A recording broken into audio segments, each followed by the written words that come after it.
Welcome, welcome everyone. All these smiling faces. Let's see everyone here all at once. So welcome to the 2021 preview event of the EIPPY Awards. I'm going to be your co-host with Viki Winterton. I'm Victor Grant, and it's the Vic and Viki show. Viki, if you can unmute yourself and just say a little bit about these EIPPY Awards. I mean, my gosh, can you believe it's been so many years since the Magic Castle? That was my first EIPPY Award, and I was a presenter there, and I also had a chance to play the piano. Hi, everyone. Welcome to the EIPPY Awards preview. I'm so excited that you could make it. We just wanted to give you a little glimpse of what we'll be experiencing next Friday. And I wanted to tell everyone a little bit about the history of the EIPPY Awards if you haven't already experienced it or you've joined us over the last few years. The EIPPY Awards actually started 13 years ago because I was getting calls from our authors and entrepreneurs and coaches, and they said, you know, we would really like something meaningful that's going to be really an intimate kind of setting where it's not just going to be people on stage talking and then selling from the back of the room. So we thought, I hadn't put on an event in a while, and I thought, oh, that really wasn't on my calendar of things to do. But I was encouraged by so many people that we started doing that 13 years ago. And we've had the EIPPYs in some really exciting places. Four Seasons Hotel in Las Vegas, and the Balloon Awards in Albuquerque, at the Balloon Museum, watching the balloons come up at the break of dawn, and the Magic Castle, as Victor mentioned, he was at both the Magic Castle and the Balloon Awards.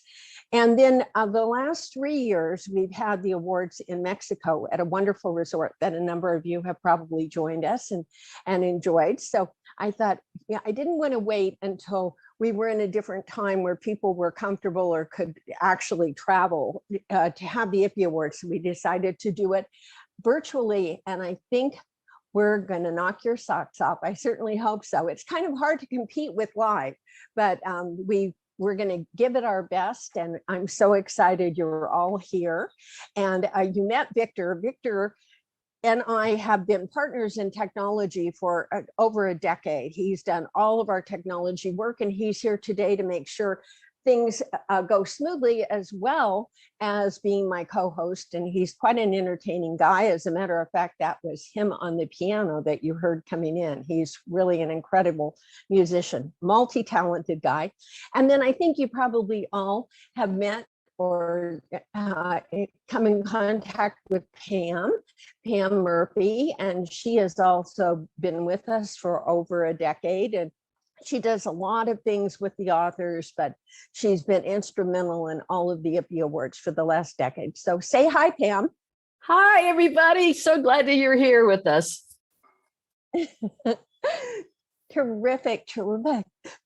So I thought what we would do today is just give you a little taste of what you'll be experiencing on Friday. So we have some people here that are definitely going to be sharing some wonderful wisdom and some exciting things with you on Friday, but we'll give you just a little taste of what that looks like today.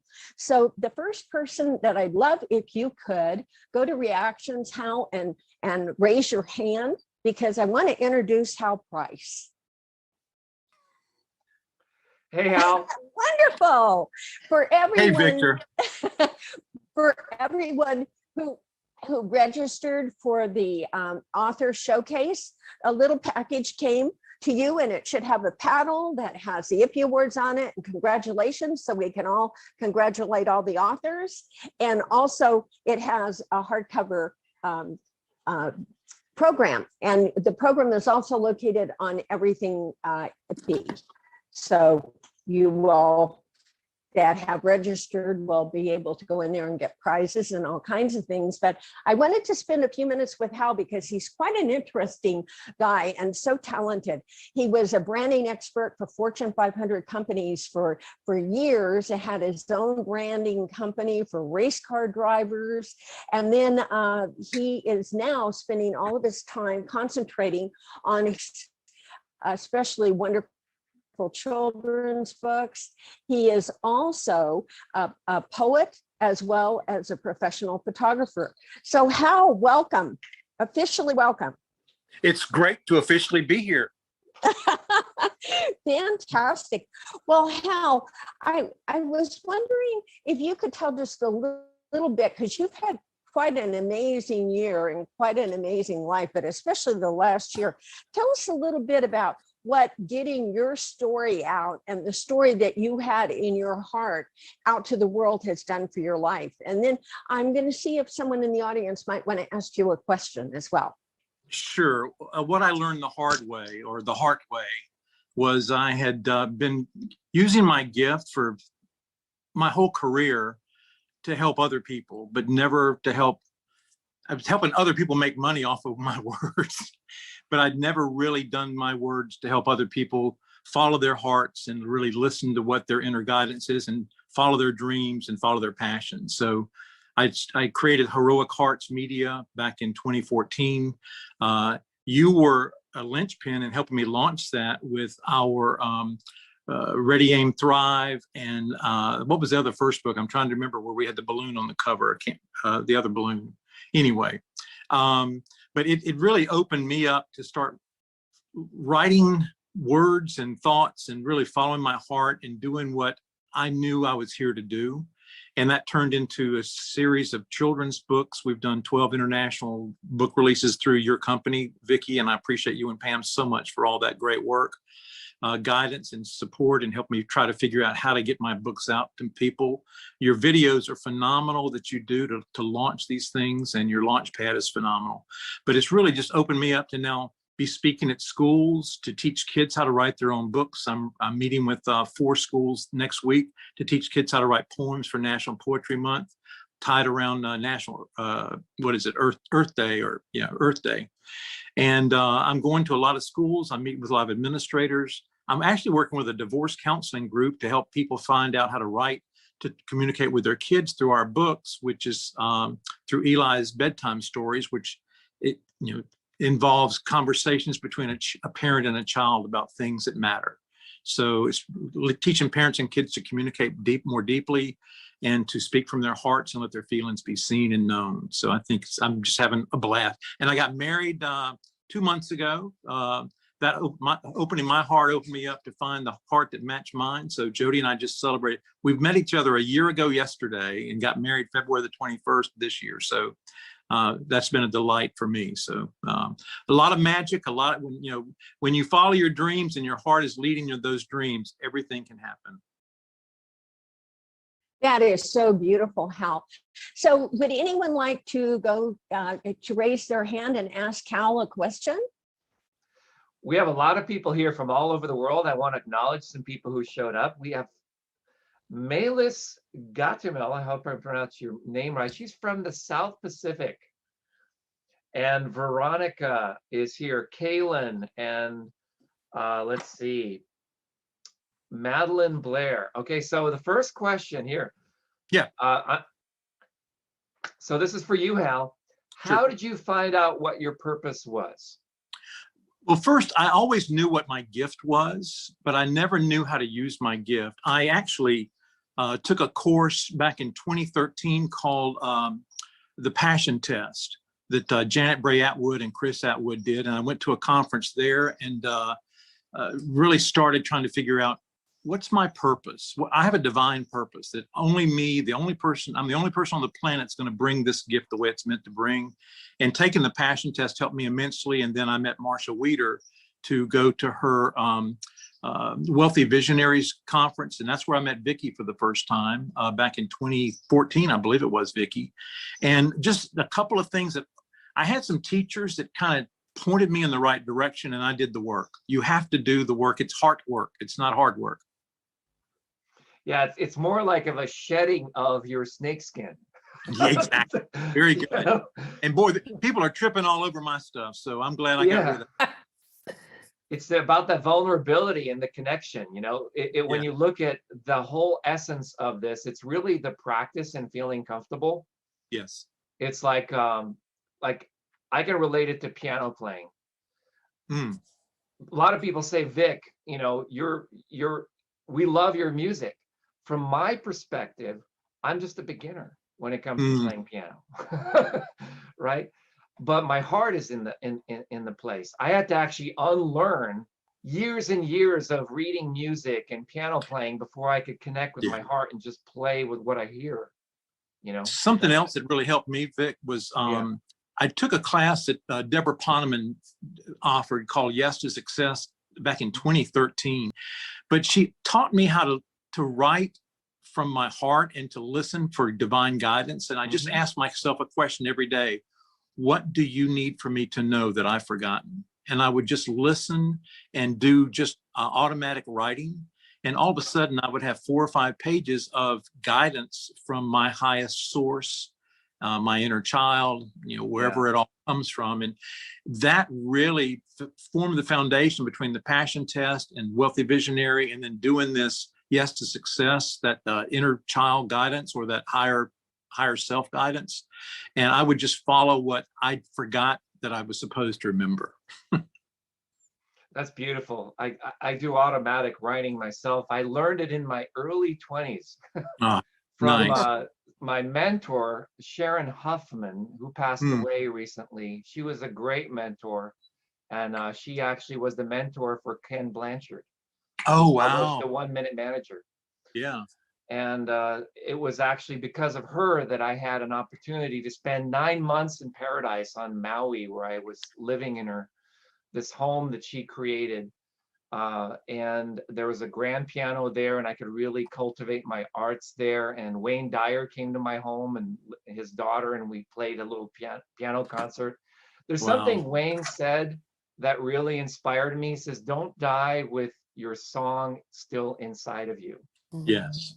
And that is like a message. I think it's a takeaway for everyone, that whether it's a song, whether it's your book, you know, don't cross over until you've actually shared that gift with the world. Yeah, absolutely. Good guidance. Yeah. Vicky, back to you. Wonderful. Well, I wanted to now introduce 𝗿𝗶𝗰𝗵. He is a fantastic writer. He wrote a wonderful memoir about his father, and carrying his father's ashes all over Europe, and it's just a wonderful book. But what is really unique about Devin and his wife Morgana is that they have had their goal is to have 100 weddings in 100 countries. And their 20th wedding was held at one of our EIPPY Awards. And it was truly a wonderful Mayan ceremony with unbelievable things. You'll be seeing some clips from that on Friday when we all meet. So Devin, are you unmuted by any chance? I am. Good to see you, Vicky, and good to see everybody else. Hey, Devin. Hey, Devin. Yeah, I see some familiar faces. It's really great to see everybody. I'm so sorry we're not meeting in person. I know, but Yes. it's going to still be good. Oh, no doubt, no doubt. I just, you know, I think like most everybody else, I think we're just waiting for, you know, human contact and all that kind of stuff. But yes, This is going to be fantastic. So tell us a little bit about, I love the reasons that you give why, when you and Morgana married, you decided to want to give her 100 weddings in 100 countries. It's such a lovely story. Also about the lion. Oh, yeah. So I'm not exactly sure where to start. Maybe I'll start with the lion. So Morgana and I were still dating, and I was very much kind of, you know, I was in debate mode, if I'm completely honest with you. There was no reason to debate. Morgana is a lovely woman. Many of you know her. And the only way I could talk to her when I was on an assignment in South Africa, quite literally 7 miles from the Botswanan border in a really amazing game preserve. And Morgana was leading her annual retreat in Bali. And the only way I could talk to her was to wake up at 3:45, have a guy come out and walk me to this little room where they had internet. And I could talk to her through really bad internet for 5 minutes. And so this one morning, this guy gets me, and he doesn't have a gun. That's, like, he literally came and got me because he's like, this is a game reserve. So there are wild animals. And so we are walking on this dirt path, and I heard a roar, but not like a roar like the MGM lion roar. I heard a roar like there's no walls or gates between me and the roar. It was utterly terrifying. And my first reaction, which apparently is pretty normal, was to run. And he grabbed me by the arm. He says, "Listen, man, you run, you are food. So we need to just stand here and suck it up." I'm paraphrasing, of course. I think he was much more diplomatic than that. And we slowly walked to this little room, and he's like, "I'm going to go investigate." And I'm thinking, you are insane. And then he left me alone in this room, and I'm certain that there's going to be a monkey who's going to open the door, and 9 hyenas are going to run inside and eat me.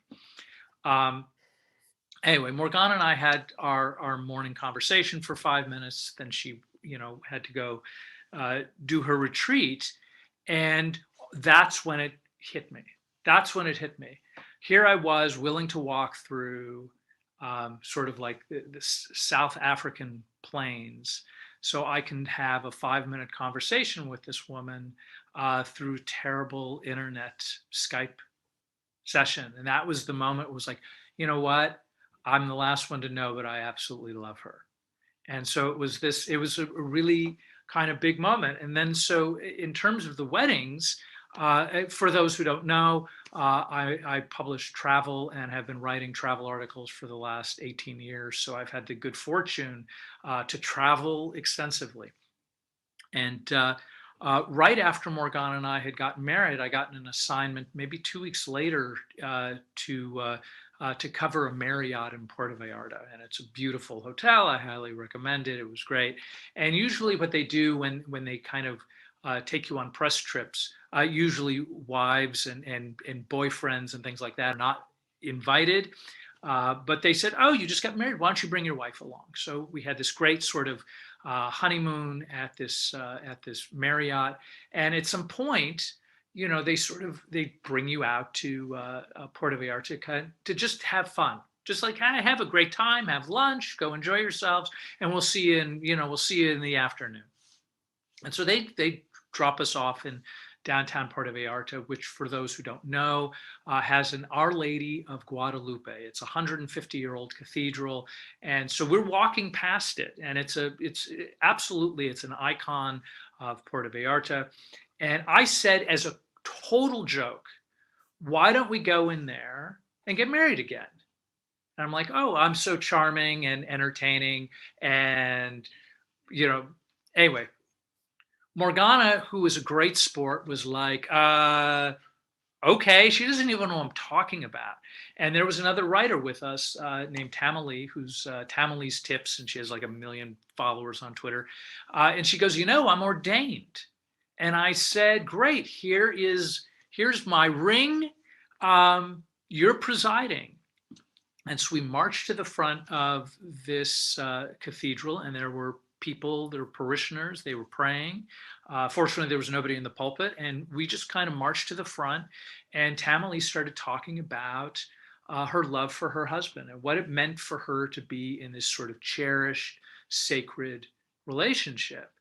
And while she was talking, and this whole time I'm thinking, oh, this is just a childish goof that I'm doing. And so Tamily, while she was talking, I was thinking, even if this is a goof, there was a few things that I should have said during the original vows that I didn't say then. I'm going to say them now. And so when it was my turn to give the vows again, I talked about what it was that I wanted her to have. And most of what I wanted her to have was the goals and visions that had nothing to do with me. It didn't matter what I thought, what my opinions were. I wanted her to go out and live and explore the nature and power of her being to the greatest extent. So at the end of time, she would look back and go, okay, this guy supported me through the trials and tribulations of life, because we all know that we're going to have some. And so I started talking about it, and I'm still thinking, oh, this is just a silly thing. I'm still thinking, oh, well, I know her a little bit more now, and now we've actually been married and all that good stuff. And, when I started talking about it, all of a sudden Morgana is gazing into my eyes, and she is crying, and Tamale is crying, and the parishioners have stopped praying and are on the edge of their seats in the pews. And literally an hour later, Morgana is vibrating. She is absolutely she's filled with whatever that is, whether it's the spirit or whether it's, the cosmic ooze or divineness or love. She's filled with that thing. And so probably within the next hour, I thought, we need to do this all the time. And that's exactly what we started doing. We started taking trips together, and every new country that we would go to, we would have a makeshift wedding. Sometimes they were grand because I'm in the travel industry. Viki, by the way, Viki blew it out the box. She made us a wedding that featured like Huachul Indians that were dancing into the four quarters, and I think there was like 7 different spirits of the marriage relationship, where we did chocolate for the bitters and the sweet, and it was really remarkable. I can't tell you enough. And on top of it, we had piñatas for the kids.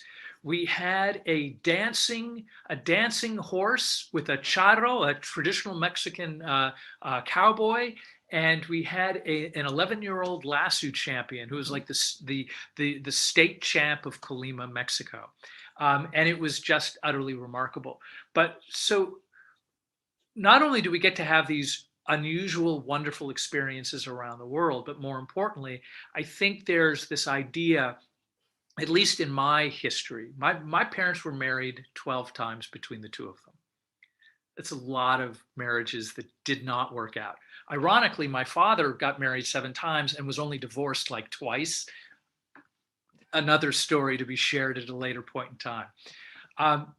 And so what I had discovered by marrying my wife is that I think there's this time that we get married and it's wonderful and we have this soul connection, and then we go about our daily lives for the rest of, our lives.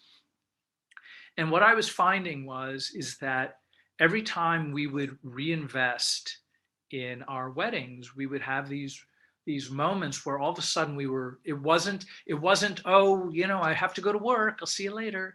It wasn't, oh, these terrible things happened. It's not, it's these moments where we keep recreating the reasons why we got married in the first place. And because of that, we haven't had separation from each other in that way. We haven't allowed life to kind of, because life has these little wedges that eventually take down the mountain. Not all of us, but some of us. They're genetically speaking, which I've already shared with you, I'm probably genetically bred to be a terrible romantic partner, like for sure. And so what ultimately has happened is that I keep reminding her that I'm in it for the long haul, that I'm here for the big picture. I'm here for our lives, for however we get to be walking on this planet together. And because of it, it gives her certainty and confidence, and I think a measure of happiness. And it's really cool. Like some of the weddings we've had, we got married by the mayor of Bled, Slovenia, in a 1,000-year-old castle, where I eventually had to carry her up the 100 steps of fortitude to ring the bell of wishes. By the way, I only got to 37 steps because I'm a middle-aged guy. But we got to do these incredible things. Matter of fact, when we went to San Marino, which is a little dot of a country surrounded by Italy, We again got married in the castle, but we had a recreated Latin Vulgari wedding ritual where everybody dressed up in medieval clothes. And we did it in front of 150 Korean tourists, which just only added to this kind of wonderful flavor that we had. And they danced and they sang for us, all of these kind of wedding sort of things. And by the way, technically I own my wife because it was a 500-year-old ceremony. But I could trade her for a goat and 3 chickens, but that's an option for me. That said, they knighted me as a Cavaliere di San Marino at the end of the ceremony, and this was all done by the government. And it's been a lot of fun. And sometimes we get married by the woman who was the receptionist at the hotel, which we did that a couple of times in Bosnia and in Montenegro. And so the rituals themselves ultimately are free, the way we've done them anyway. So we get to do these recreations, and it's just been a very meaningful process for our relationship. Sorry, I'm long-winded. That's so beautiful, Devin. And by all means, in closing, give us the name of your book, because I know people want it. It's as entertaining as you are. Oh, thank you. My book is called 10,000 Miles with My Dead Father's Ashes, or Mi Padre es Muerto en la Bolsa, for those who speak Spanish. And it's the story of my father's last request, where he was a liar, a thief, and a con man. And I spent the first 25 years of my life trying to be just like him. Nailed it. When I realized that his life plan was an utter failure and that I should not be doing what he did, according to his 7th wife, his last request was to return home to Cadiz, Spain. He was not Spanish. And then I managed to lose the ashes. So it is a lot of ridiculousness. And, I'm working on my next book, which is going to be called Reluctant, My First 11 Weddings. And it's kind of how I went from, no, I will marry no one ever, to, no, I'm going to marry you all over the world. So anyway. Wonderful. Devin, thank you so much. That's such a heartwarming, wonderful, wonderful story. And it's the story of your lives, and we were a part of it. So I wanted to ask, I think that real quickly, Elvis Ranking is here. Elvis Ranking is like an amazing race car driver, and at a very young age. And I wanted to have him share with us a little bit about teamwork. Can you hold up your hand, Elvis? And that way we can unmute you. I wonder if maybe he's not here. Yeah, he is. He is. Okay. Elvis, if you, there he is. He's on. There he is. Wonderful. Elvis, when we talked last and we were getting ready for the EIPPY Awards, you were talking about just the most amazing attitude toward teamwork, because Elvis, how old are you again? 13. He's 13. He's a race car driver, quite an accomplished race car driver with sponsors, big time sponsors in the whole 9 yards. So tell us a little bit about how you feel about teamwork, because I think it applies to everything that we do for everybody. Yeah, well, for my sport, it's basically, there's a lot of people I felt like that don't really get acknowledged. Obviously it's like, in NFL, it's like, the quarterback's the main person. It's like, I've had people sum up as, well, you're the quarterback and we're kind of just the other people there just surround you and kind of, make you as good as you are. So I think the thing that I really wanted to touch on was, if it wasn't for those surrounding people around the quarterback or myself, that you would not be as good in life or in anything else.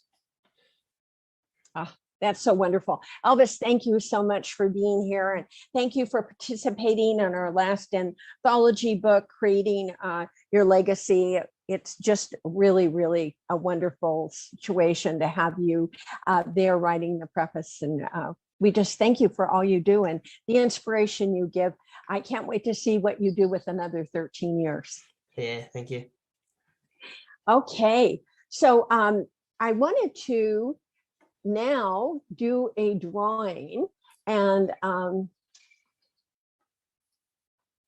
let me just.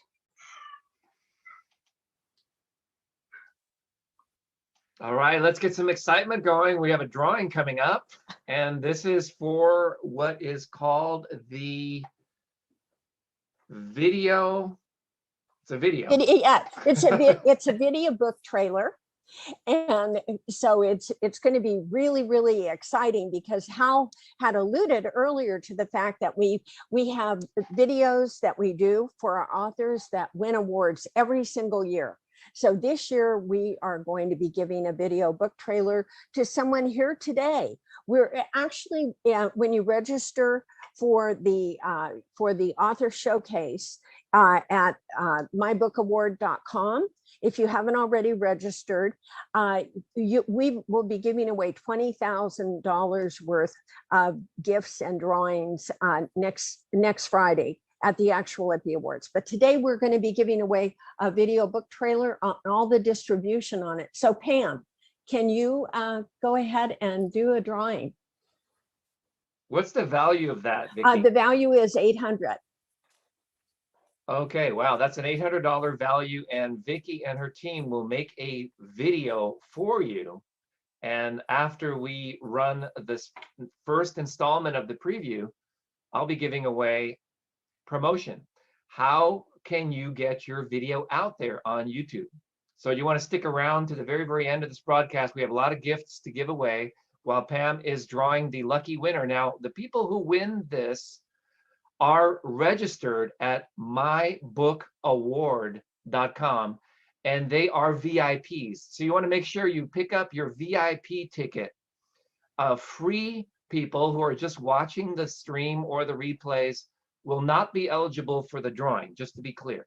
So you want to contribute by going to mybookaward.com, get in on the VIP. That also gives you the private Zoom access where you can participate and share your story at the live event that's happening this Friday, the 23rd, starting at 9 a.m. Pacific time. And stick around. Right after this drawing, we're going to be running about a 30-minute preview of the awards that has been pre-recorded with the interviews from the top people. Then we're going to move into yet another series of giveaways for people who are still registering. And by the way, if you're watching this right now and you're not yet a VIP, go ahead and upgrade. The links will be right below this video. Back to you. And who is the winner, Vicki? It's Pam. Pam's picking the winner. Well, And she's got a hat, you know. I did have it. Yes, I do have my, I have my EIPPY hat. Yeah, and the we're also winner gonna talk about is rebranding. Yes, really. Yeah. And the winner is Elvis Rankin. Oh, Elvis. fantastic. Yeah, congratulations, Elvis. Well, I'm going to give right. you an extra bonus. I'm going to give you my full course, Tube Relevance, how to get your first 1 million views on YouTube, just as an extra gift for you as well. Oh, that's great. Wow, that's fantastic. And what a fantastic course that is. Okay, wonderful.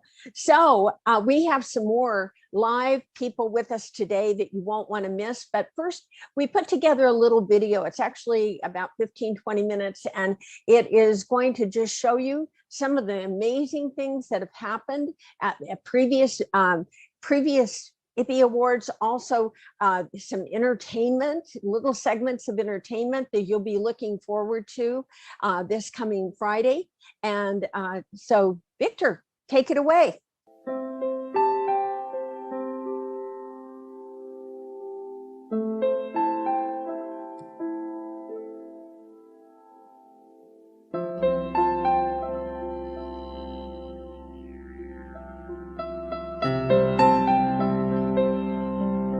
And so you were also in the film The Secret. I think that everybody had a different idea of what The Secret was about, and we all got to individually share the secret behind the secret, left out of the secret kind of stuff, presentations. Yeah, and what is that? Because you speak a lot about values. I actually have your book here about values. It's one of my favorite books of yours. That, you know, it feels like the secret only works if you're aligned with your highest values. And that was the secret that was left out of the secret. Yeah. People have a set of priorities in their life, a set of values in their life, things that are most to least important in their life. Whenever they set goals and intentions that are aligned and congruent with what they value most, they are spontaneously inspired intrinsically to take action to fulfill them. But when they are doing something that they think they should do, ought to do, supposed to do, got to do, have to do, must do, from some injected value from some collective or individual authorities around them, and something that's lower on their value list, they will require extrinsic motivation to get them to do it and to sustain doing it. A reward if they do it, a punishment if they don't, in order to sustain it. So we maximize our potential when we live congruently and authentically to what we value most.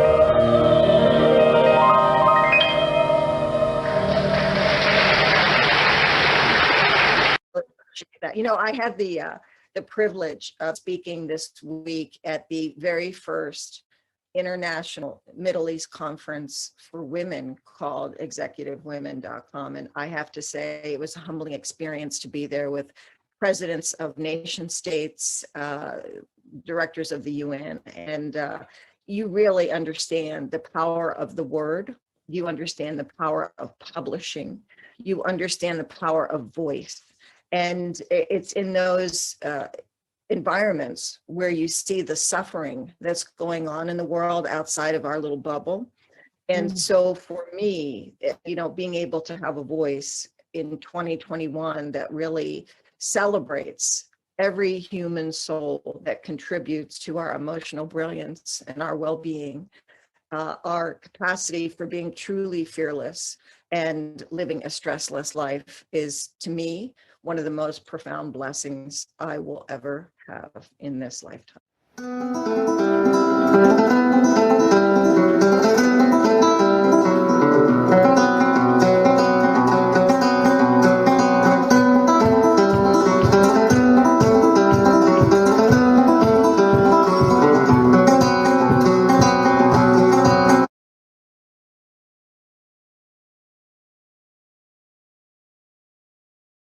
My name's Barb Wade, and I'm the coach's coach. And I'm so excited to be asking Michael Gerber a question that I'm just dying to know the answer to. Oh, and boy, I hope I know the set you answer. up?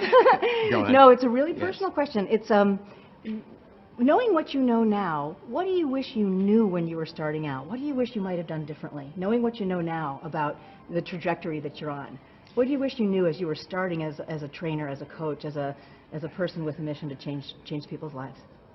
Actually, nothing. It's not because I needed to know more. It's because the process that I went through was so essential to what I've learned. Oh. So if I had started out knowing what I've learned, it might have taken shorter, but I would have had to spend all those years beforehand learning it. Right. So the process of it has been the product of it. Right, certainly. You get that? Yeah, that makes a lot of sense. I Super. understand what you're saying. Yeah.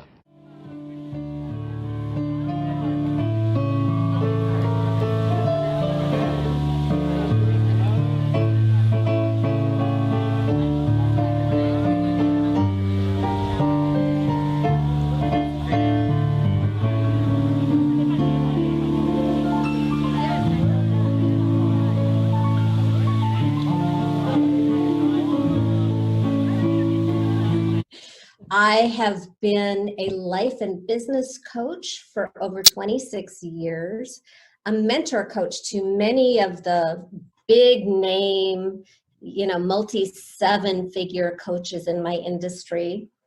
And my specialty developed into relationship with money as a response to my own spectacular failure, where I had all these clients, movie star clients, producer clients, and I was so bad at making money, and nobody else's program, because I was this, really good student, nobody else's approach worked for me, which was really, really painful.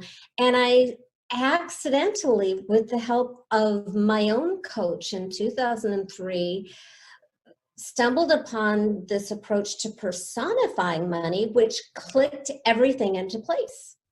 And within 24 hours, I booked 4 clients at double what I'd ever charged before, and it just kept coming and coming, and thousands of clients, and my international bestseller, Financial Alchemy, 12 Months of Magic and Manifestation, and speaking around the world and all that stuff, and millions of dollars later, here I am designing my whole life around marrying the man of my dreams 100 times in 100 countries, because my truest definition of wealth is the financial freedom to put all of your focus on love and lifestyle and legacy.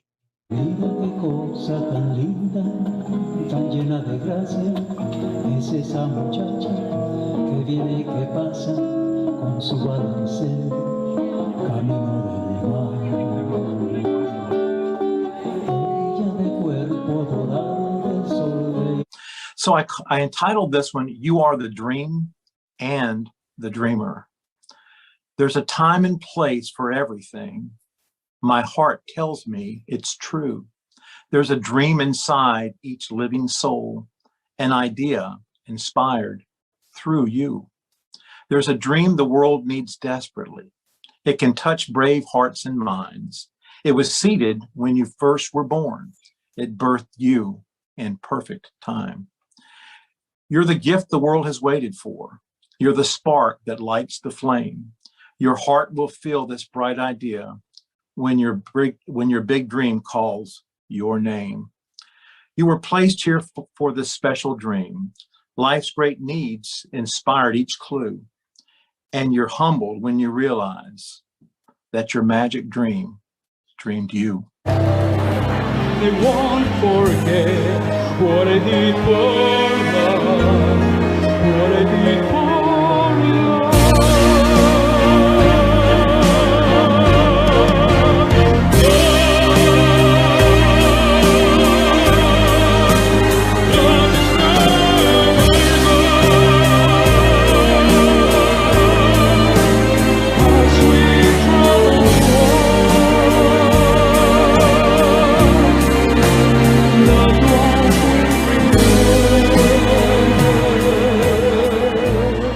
I have been studying disasters, first as an economist and then also as a sociologist for, gee whiz, about 30 years at least.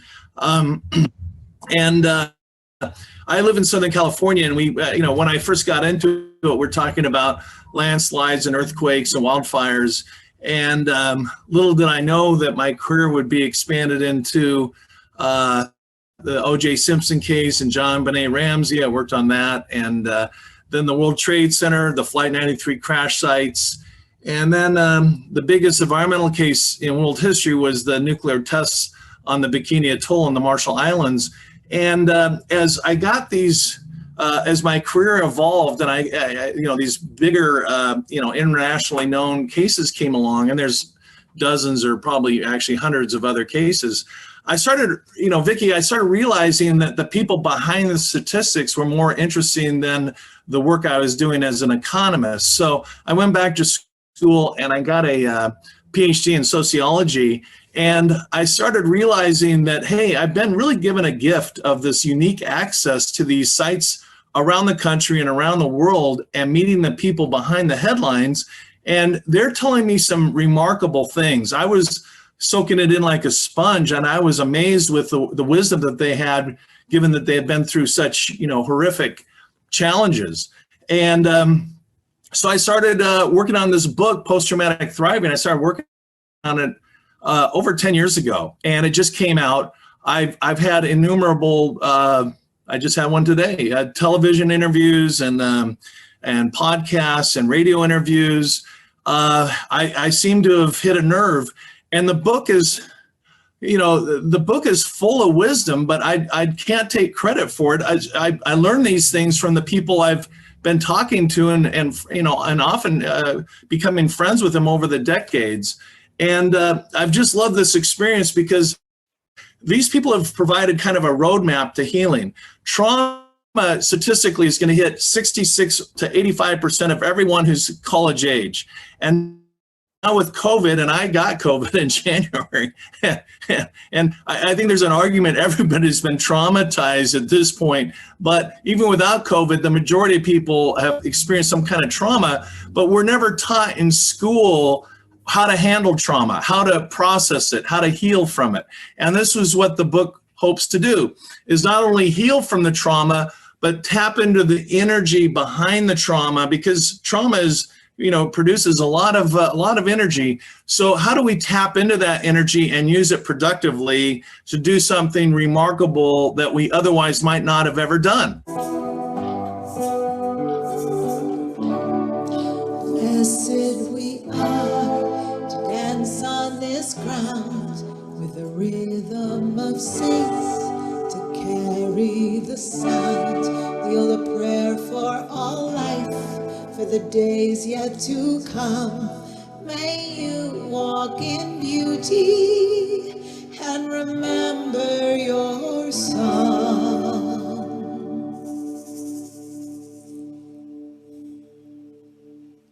Yeah, well, hopefully I put the fun back in profundity. And what I do out in the world is I run a visibility hub. I help people to write a page-turner book, finally finish their book. And then I've also got the piece of visibility, which is where I teach people how to be interviewed on radio and podcasts, the entire system, and then how to get results. Because I think it's very important, if you're going to take your own time and energy in order to be interviewed or featured, that you get something in return. You're only human like me. You're only sometimes like me. You're longing for love like me.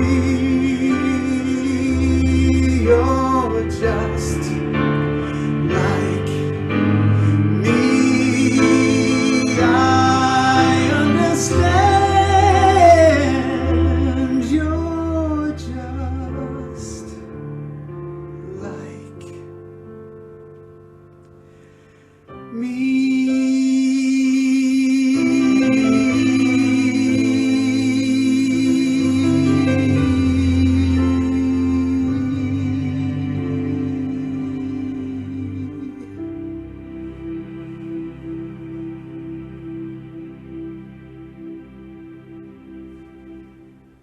Namaste. And now I'm so excited to introduce, for those of you who haven't met him yet, have that great pleasure, Keith Leon S. And he is known as the book guy, and for good reason. He's an award-winning publisher, best-selling author of many books, and the latest books, and we were thrilled to be able to participate a little bit in the process of these books, is Navigating the Clickety-Clack. So he's going to tell us about that, because I said, what in the world is a clickety-clack? So Keith, welcome. Thank you so much. Thank you so much. I think before we talk about what the clickety-clack is, it's a good idea to start with, where did that come from? Yes. You know, the phrase, the clickety-clack. And ultimately I was on tour with my angel book called Walking with My Angels. I did a full tour. I was going all over the country. Things were going well. And then poof, the pandemic happened and all events stopped. And so I was really in a mourning period, because that was me living my life purpose, and I was having so much fun connecting with people and teaching them how to contact their angels, and then all of a sudden it stopped. So I took that time to mourn, and then I found myself in the question, well, if I'm not doing my life purpose work, right, teaching people how to contact their angels, well, then what am I supposed to do? And I've learned that the quality of my question produces quality answers. And so I sat in that question, if I'm not doing that, what am I supposed to do now? And what I saw was one of my mentors from when I first started my business. His name was Fletch Rainey. And whenever my wife and I would call him with that, entrepreneur, first time business owner freak out, he would say, relax, you're in the clickety clack. Oh, just relax, you're in the clickety clack. And finally we were like, what is the clickety clack you keep talking about? And he said, well, and I'll read it straight from the back of the book. Remember when you had a 10-speed bicycle and you changed from one gear to another? Well, there's that moment when the chain is jumping from one gear to the next, but it hasn't clicked in yet. What does it sound? What's the sound that it makes? Clickety clack, right? But you have faith that it will catch eventually, so you keep pedaling. You have faith and keep pedaling. Eventually it does click into gear, and when it does, you're off into a whole new gear, and it's even better than the one before.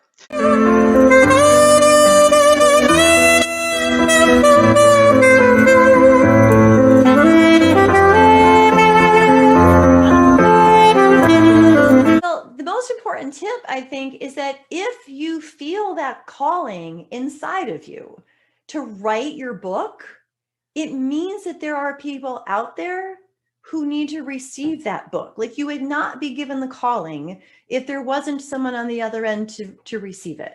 So never doubt the power of the calling that you have to write this book, and pursue it, because there will be times where you're so deep into it and you're like, I don't know if I can do this. This is never going to happen for me. You just feel like you're coming up against a brick wall. In those moments when you're able to then connect with, okay, like, this is part of my calling. And I know there's people out there, because I wouldn't have been given this calling if there weren't people who needed to receive it. So if you can keep that in mind, it will help you keep going through the tough spots. And again, Veronica might be able to speak to going through some of the tough spots. She had quite a journey in writing her book, but she felt that calling. She heeded the calling. And there have been people now who are reading her book like, oh my gosh, like, just profound transformation for them in the process. So don't ignore it. Don't let yourself believe the lies that it's so easy for us to tell ourselves while we're writing books, like, who's going to read it? Nobody, that's already been written by somebody else. That's all BS. The truth is, if you've got a book in your heart and soul that you know you need to write, then you must write it, because someone needs to read it.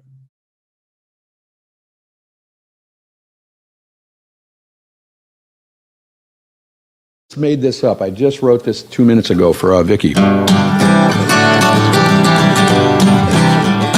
I was feeling so bad, and I asked Miss Viki just what I had. I said, Viki, it's for sure. I got a book, and you got the cure. And she said, yeah. It seems all we really need is good loving. And you're supposed to say, come on, give me good loving. Come on, give me good loving. Yeah. Thank you. And I should show you a picture of this fantastic book that my colleagues wrote. Wonderful. Fabulous. Yes. And I also have another trophy for you, which is the very fabulous EIPPY certificate that we all got. Wonderful. Framed and everything. I love it. I love it. So this is my book. It felt really good when it all came together. So it's Anxious Fighter. It's a really good short read. It gets to the point, and my message of what I want readers to know, and what I want to share with the world. So this is my book. Beautiful. Thank you so much. And I also wanted to mention that every year we have a wonderful award called the Mindful Award for people that do amazing things out in the world, in their communities. And definitely this year you are our recipient as a result of all, again, the wonderful things you're doing for awareness about mental health and really helping people to achieve that for themselves. It's never been more important than right now because more people than ever are afflicted because of the isolation we've been experiencing. So I know we sent that award to you ahead of time. So if you have that, hold it up so we can all celebrate with you. Awesome. Thank you so much. I love my award. It's beautiful.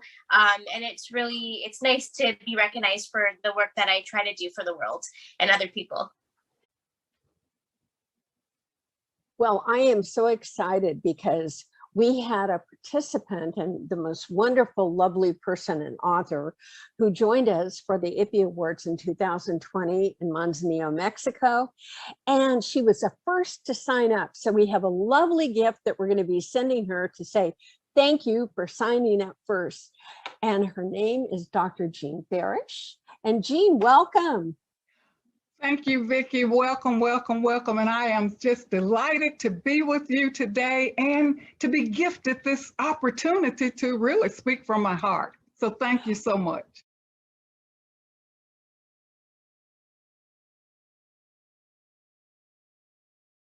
The idea is no matter what happens to you, just say, oh, what's the good that's in this for me? Where's the seed of equal or greater benefit? What if this is for me?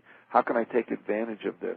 There may be qualities I need to develop, like strength and perseverance and patience and love and kindness and generosity, humility, whatever it might be. And that's really what the gift is. So basically, I never look at anything negative now or anything that happens as negative, but always look at it as, okay, what's the opportunity that this is? And then I look for it, and because I'm looking for it, I find it.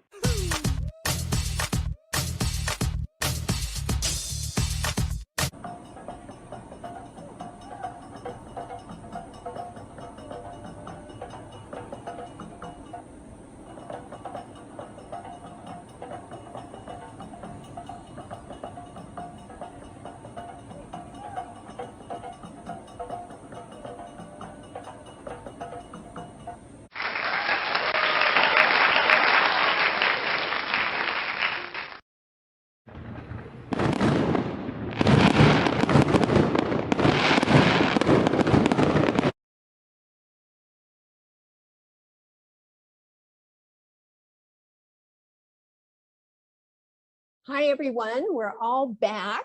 I hope you enjoyed that little piece. It's just a little token of what you're going to be receiving next Friday. I'm really, really thrilled. Listen, I wanted, our last gift that we're going to give away today is really special. And I wanted to have Laura speak a little bit because she was in a beautiful anthology that a number of you were in, including Jean Farish, and it was called Be Love. And it was a result of our last EIPPY Awards last year. And it's an anthology. And we're doing another anthology right now with Laura, all about yoga with a bunch of yoga masters, because Laura is just like so unbelievably famous. And so it's such a spiritual drive in that area of yoga. So Laura, I thought maybe you could just give us a short piece of information about why you think anthologies are so powerful. And then we'll get into our last gift. Thank you, Vicki. It was really an honor to be in this book that Jean and you pulled together, Be Love, out of our 2020 EIPPY Awards. I was really honored to be in that book. And yeah, I was so touched by the experience of being in an anthology. I was in an anthology myself the year before I published my first book with you, Moon Salutations, Women's Journey Through Yoga to Healing, Power, and Peace. And I found that being in an anthology for me gave me a step up. It gave me the experience, the confidence of actually finishing a chapter, getting it edited, sharing it with pre-readers, and then doing the marketing for that book. And then a year later, when I published the Moon Salutations book, I had that experience and it was less overwhelming. So I was inspired to take 18 of my clients who are yoga teachers and also healers, Viki, not just yoga teachers. Some of them are Reiki masters, therapeutic touch. I have an astrologer, different kinds of spiritual counselors, but probably at least half are from yoga. And it's all about divine feminine empowerment and becoming a divine feminine healer. In fact, I've just been talking with the authors about their chapters, and I'm so enthusiastic for this book that's going to come out in June, Awakening the Divine Feminine, 18 Stories to Heal, Inspire, and Uplift. And it's really cool. So I love anthologies, and thank you for making it possible so that I can bring together the group of authors. Laura and I have talked about the fact that it's really a fabulous thing to be able to do an anthology, because people get so much out of an anthology. They may not get everything out of every chapter, but they manage to get something out of some of the chapters because there are so many wonderful people doing the delivery in an anthology. So that is just really terrific. And let's see, I was going to see, I don't know why I'm not going full screen, but I will just hold this up. Viki, you are full screen. Oh, I am full screen. Okay, Yeah. It's not showing for me. Okay, so I wanted to show everyone this book. This book not only went bestseller last year, but it also won an EIPPY Gold Award. And it's a book that I wrote around how to create anthologies, because that's what we really started doing in books in the beginning. And then we took those anthologies to bestseller, and people started coming to us and saying, please help us be bestseller as well. And so that was, it was just really an extraordinary experience, and has been over the years. But an anthology was our first dive into publishing. So what I wanted to do was, we decided, in addition to writing the book, I wanted to be able to give a turnkey ability for people to write anthologies. So we did everything from soup to nuts to get people started. And I'm going to be giving away one of the anthology packages that gets you going. And then if you would like us to go through and publish in a done for you way, the actual anthology, we can do that too. And it's really great because it's not only cost effective, you end up with a project that creates revenue for you. And whether it's a cookbook that's 30 pages, a children's book that's 30 pages, or it's an anthology like Laura's that's going to be, well in excess of 100 pages. Some of ours have been in the excess of 300 pages, whatever size we can accommodate. But I'm going to give away the turnkey ability to do all that. It includes cover, includes all the legal agreements, it includes everything you need to get started recruiting your people, and then we'll even help you out for only $39 a page, which you can charge double or triple that from the people that you bring into your anthology. So it's a really, really wonderful gift. And we thought it would be a great way to help people create more revenue in their businesses during the pandemic. So that's what really, really drove us to start it. So Pam, would you like to draw a winner for our last drawing? While I'm doing that, can you hold the book up again, please? More in the middle of the screen, because people people could not get the name of it and they were wondering what it was. There you go. There you go. I'm sorry, I didn't mention it. Your anthology book blueprint. Drum roll, please. There's the winner. Here it is, Peter Martin. And Peter, I believe, is here. Come on down. There he is. Can you unmute him? I just want to say hi and congratulations. I am doing it right now. Peter, you're live to the world. Hi, Peter. Congratulations. Okay, great. And we're just starting with relaunching one of Peter's children's books. So we're very excited about it. Congratulations. And we'll be in touch with all the information. All right. This could be a great project for the Teddy Bear Cancer Foundation, which I know that you're very, very fond of. So yeah, fantastic. Thank you. Okay, so I think that's it for today. Unless anyone has any questions, we're happy to answer them. But basically, the EIPPY Awards will be next Friday at 9 o'clock Pacific, at 12 o'clock Eastern. and people will be there from all over the world. And you got just a really short taste. We'll probably be doing about 6-7 hours, and it's just going to be fantastic, loaded with a lot of talent and loaded with so much information, because it's not just information from the guest speakers, some of which you saw on the video, but also from each one of the award winners. They shared so much great information because they're all so talented. So you'll be benefiting from that, as well as, again, $20,000 worth of drawings. And if you would sign up at mybookaward.com, if you haven't already, you'll be getting all the information and all the special things that are going to be happening pre-event next week. So we will be looking forward to seeing you there, and we wanted to thank you so much for coming today. And have a wonderful week. Look for emails and things that are coming your way, and we look forward to Friday. Excellent, Vicki. And I wanted to close out by having everyone just say one word that comes from your heart. I can unmute everyone's line here who wants to say a word. It just kind of brings the community together. We have a lot of people here, and I'm just going to unmute everybody. I love that. Okay, so everybody now can unmute and just say one word in closing. Excited. Inspired. Excited. Grateful. Love. Thank Excited. you. Love. Love.